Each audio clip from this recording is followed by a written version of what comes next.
কুকুরের কামড়ে মানুষ এক্সের মরে যাইতেছে। কুকুরের কামড়ে এক্সের রেবিস ভাইরাস হইতেছে। বাংলাদেশের যত কুকুর আছে সব সিটি কর্পোরেশন দিয়া মারিয়া ফেলাইতে হবে। যত বেয়ারিশ কুকুর আছে আপনারা যে যেখানে পাইবেন মারিয়া ফেলাইবেন, আর সিটি কর্পোরেশন দিয়ে মারিয়া ফেলাইবেন। তাইলে আর আপনাকে রেবিস ভাইরাস হবে না, আপনাকে জলাতঙ্ক হবে না, কামড়াইবও না। তাই মুই এই দেখেন সারাদিনই কিন্তু এই কুত্তাটা নিয়ে থাকি। এই যে এই মোরেও কামড়াইতে চাই, দেখছেন কত বড় দাঁত হয়েছে, দেখছেন? আপনাকেও কামড়াই কি লেগে জানেন? এই যে কুত্তার গোয়ায় যাইয়া শুধু শুধু কুত্তার পুটকিতে যাইয়া খোসা মারেন, ইডা মারেন, বাড়ি মারেন, পানি মারেন, এই জন্য আপনাকেও কামড়ায়। বুঝতে পারছেন? অনেকেই বলে কুত্তা বেয়ারিশ, কুত্তা বিয়ারিশ। বাংলাদেশের কুত্তা তো লাখ লাখ, কোটি কোটি। তাহলে এই কোটি কোটি বেয়ারিশ থাকবো না তা কী থাকবো? এগুলা পালবো কেটা? সবাই তো আর কুত্তা পালে না। আল্লাহ যেভাবে যেই প্রাণীগুলোরে সৃষ্টি করছে সেই প্রাণীগুলো তো সেরকমভাবেই থাকবে। ওরা থাকবে হচ্ছে রাস্তাঘাটে। যদি আপনার পালতে ইচ্ছে হয়, আপনার বাসা বাড়িতে পাহারা দেওয়ার নিয়ত থাকে, মনে করেন দরকার আছে, তাহলে পালতে পারেন। চোর ডাকাতরা ওদেরকে দেখতে পারে না, যারা চোর ডাকাত ওরা যদি থাকে আপনার একটু ক্ষতি করবে না। আর কুকুর হইল প্রভুভক্ত, এতটাই প্রভুভক্ত, আপনার জন্য জীবনও দিয়ে দিতে পারবো, সব কিছু করতে পারবো।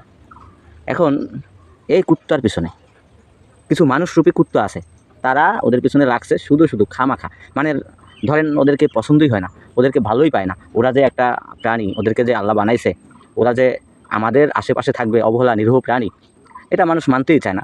নাপাক প্রাণী, ওরা কামড় দিলে জলাতঙ্ক হয়। তারপরে মানে কুকুর ঘৃণা করে, দেখলে অনেকে ঘৃণা লাগে বলে। সেই মানুষগুলার বলতেছি, তোরা তো ঠিকমতো মনে হয় আজ্ঞাও হোসস না, মুখটা ঠিকমতো ঢিলাকুলুপটাও ব্যবহার করস না।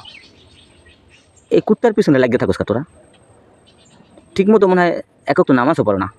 তোরা আইসো কুত্তা নাপাক, কুত্তার কামড়ে মানুষ মরে যায়। আরে মানুষ তো মরে সেকেন্ডে সেকেন্ডে, মিনিটে মিনিটে। আল্লাহ রোগ দিয়ে নিয়ে যায়, কেউ দর্শন করে মাঝে হারায়, আবার খুন করে, গুম করে।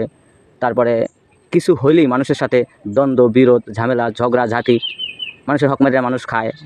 কত রঙের মানুষ, কত রং তামাশাই বাংলাদেশে চলে। তোরা শুধু শুধু কেন ওই অবহেলায় নিরীহ প্রাণীদের প্রতি তোরা লাগলি, পিছনে লাগলি? তোরাও কুত্তা, আর কুত্তা হইয়া কুত্তার পিছনে লাগস।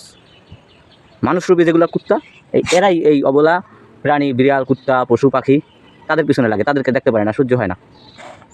কারণ তারা মানুষরূপী জানোয়ার, তারাও এক ধরনের পশু। খামাখা শুধু শুধু এই নিরীহ প্রাণীদের প্রতি আপনারা লাগেন না। যিনি বানাইছে উনি এটা ভালো জানে কেন বানাইছে। আপনারা পারলে ওদেরকে একটু 5-10 টাকার দুগ্গ ভাত খাওয়ায়েন। আল্লাহ আপনাদের রিজিকে বরকত দিব, আপনারা ভালো থাকতে পারবেন, সুখে থাকতে পারবেন।